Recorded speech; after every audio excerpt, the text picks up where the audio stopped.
What happens when public interest becomes profitable? America may be losing the idea that news exists to serve the public. You think? For nearly 100 years, CBS Radio News operated under a very different philosophy than the one that dominates media today. When radio first emerged in the early 20th century, lawmakers treated the airways as a public resource. Under the Radio Act of 1927 and Communications Act of 1934, broadcasters received licenses to use public spectrum with the expectation that they would operate in the public interest. The arrangement was simple. If a private company gets access to public resource, it should provide something valuable to the public in return. That's why many news divisions weren't originally designed to maximize profit. Their purpose was civic, to inform citizens, support unbiased participation, and provide reliable information. The business generated revenue, the news generated public value. But over time, that model began to change. Deregulation, media consolidation, shareholder pressure, digital disruption.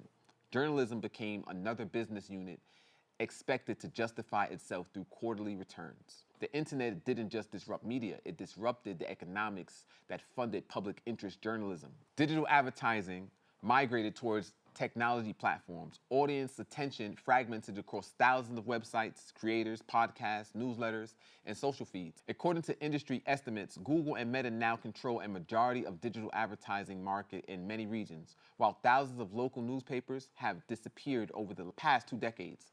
Information became more abundant than ever, but the institutions producing original reporting became harder to sustain, and that's the problem. Because the market rewards attention. Public interest journalism often requires patience, but the market rewards engagement.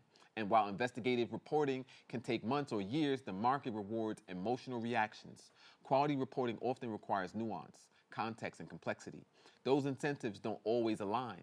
That's why the closure of CBS Radio News matters, not because one newsroom disappeared, but because it highlights a larger shift in how society measures value. Today, more institutions are being evaluated by market outcomes rather than civic outcomes. Journalism increasingly faces the same pressure, and underneath all of it sits a deeper question.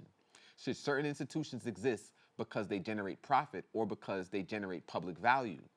That's the question CBS Radio News forces us to confront, because unbiased journalism doesn't simply require information.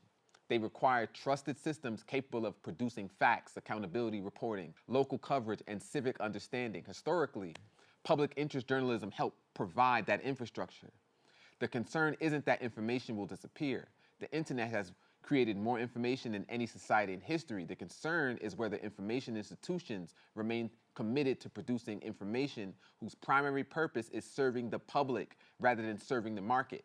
The closure of CBS Radio News is a signal event.